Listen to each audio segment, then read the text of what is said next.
Приветствую всех, дорогие друзья!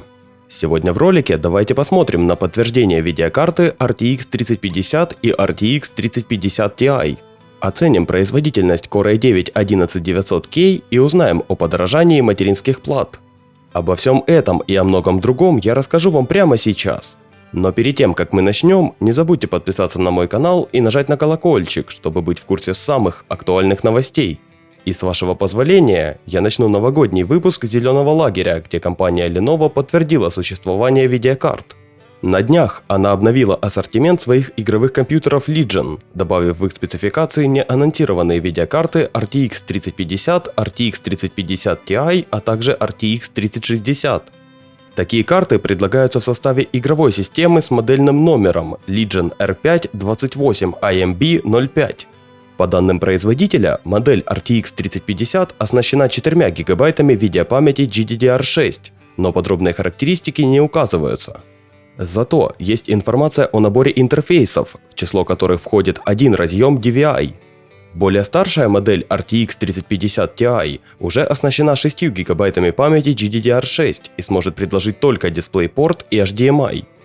Ну и видеокарте RTX 3060 Lenovo приписывает 12 гигабайт видеопамяти, что еще раз подтверждает наличие такой модификации. А ресурс Videocards добавил, что модели RTX 3060 и RTX 3050 Ti будут основаны на одном и том же кристалле GA106. По данным инсайдеров, 3060 должна получить 3840 ядер CUDA, а 3050 Ti немного меньше – 3584. Самая младшая модель RTX 3050 без приставки Ti уже получит немного иной кристалл GA107, в котором будет 2304 CUDA ядра. Если эта информация верна, то скорее всего Nvidia выпустит в будущем и более младшую модель на GA107, которой возможно станет RTX 3030. А саму видеокарту RTX 3050 Ti компания может представить уже на презентации, но инсайдеры не дают по этому поводу точного ответа. Тем временем, на днях была рассекречена мобильная видеокарта RTX 3070, которая засветилась в тесте ноутбука. В графическом процессоре имелось 40 вычислительных блоков, которые в данном случае относятся к потоковым мультипроцессорам Nvidia. Каждый блок Ampere имеет 128 ядер CUDA, поэтому в общей сложности видеокарта получила 5120 ядер. Сама модель была построена с 8 гигабайтами памяти и вероятнее всего относилась к самой производительной Max-Q, хотя точную информацию бенчмарк не несет.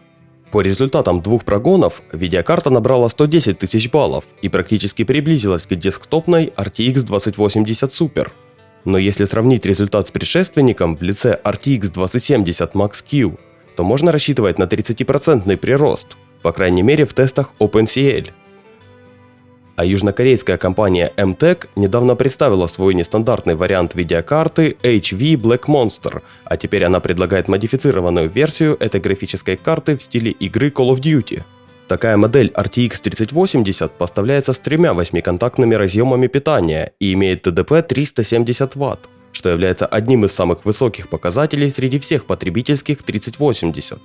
В таком же исполнении будут производиться и RTX 3070, а в комплекте к видеокартам будет идти тематический коврик Call of Duty. Версию самой Black Ops Cold War, к сожалению, не подарят, так как Nvidia и так раздает ее до 11 января.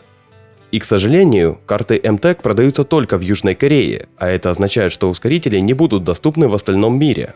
Так что для приобретения такой карты придется либо съездить в Корею, либо обзавестись посредником для ее приобретения.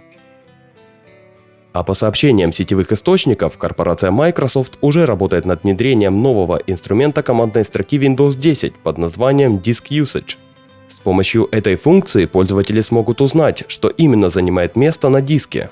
Согласно свежим данным, в настоящее время Disk Usage развертывается в тестовых сборках Windows 10, которые доступны участникам инсайдерской программы Microsoft.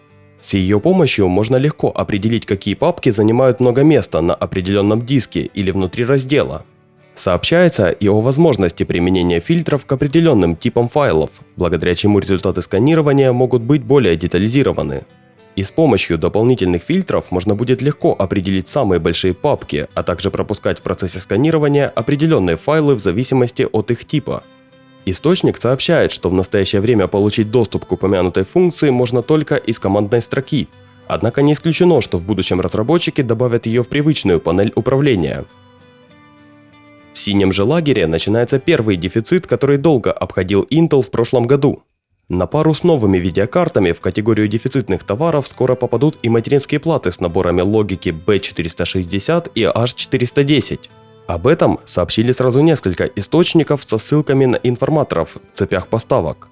Уточняется, что с поставками топового чипсета Z490 нет никаких проблем, но в случае с B460 и H410 наблюдается серьезная нехватка, из-за чего покупка материнской платы на их основе станет затруднительной в ближайшее время.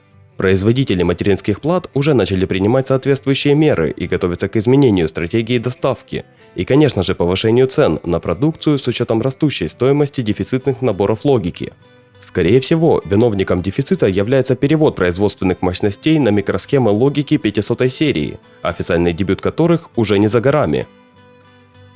Также в синем лагере уже отмечают праздник однопоточной производительности, и астрологи вновь предсказали десятилетие 8 ядер.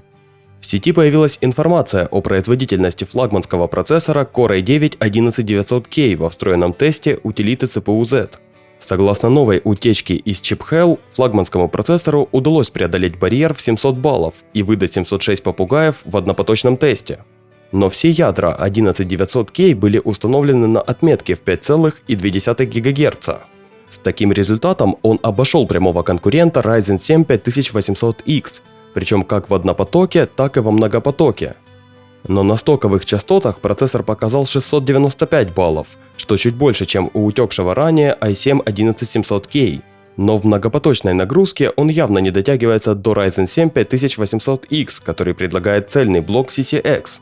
Ну а если сравнить результаты с флагманским Ryzen на архитектуре Zen 3, то отчетливо видно, что на рынке скоро появится лидер по производительности на одно ядро. Но в многопотоке ситуация, конечно же, не в пользу Intel. Лично я думаю, что процессоры Rocket Lake S отлично впишутся в рынок, если увеличение инструкций за такт и производительности на ядро дадут ощутимый прирост в играх по сравнению с Ryzen. Но конечным фактором, конечно же, станет цена. А вот поставки 10-нанометровых процессоров Intel Xeon семейства Sapphire Rapids должны начаться уже в конце 2021 года, хотя их предшественники в лице Ice Lake SP сильно запаздывают относительно первоначального графика анонса. Сейчас стало известно, что помимо памяти DDR5, отдельные версии Sapphire Rapids смогут обеспечить поддержку HBM, что подтверждают документы. На сайте Intel уже появилась документация для разработчиков, которые перечисляют возможные коды ошибок контроллера памяти будущих процессоров. И две из возможных ошибок имеют однозначное отношение к памяти типа HBM. До сих пор ею оснащались только графические процессоры и специализированные ускорители, но уже через поколение она, судя по всему, появится и на серверных процессорах Intel. По неофициальной информации, модификации Sapphire Rapids с поддержкой HBM появятся не ранее, чем через полгода после начала поставок обычных версий. Не менее важно и наличие двухкристальной компоновки, которую можно предположить по первым фото инженерных образцов. Такой ход хотя бы частично решит проблему отставания от AMD по количеству ядер. Сейчас же компания до сих пор пытается сохранить однокристальную компоновку в своих серверных решениях. Ну а если вам понравился ролик, то не забудьте поставить ему лайк. А я хочу сказать огромное спасибо всем, кто ставит лайки и подписывается на мой канал. До скорых встреч, друзья!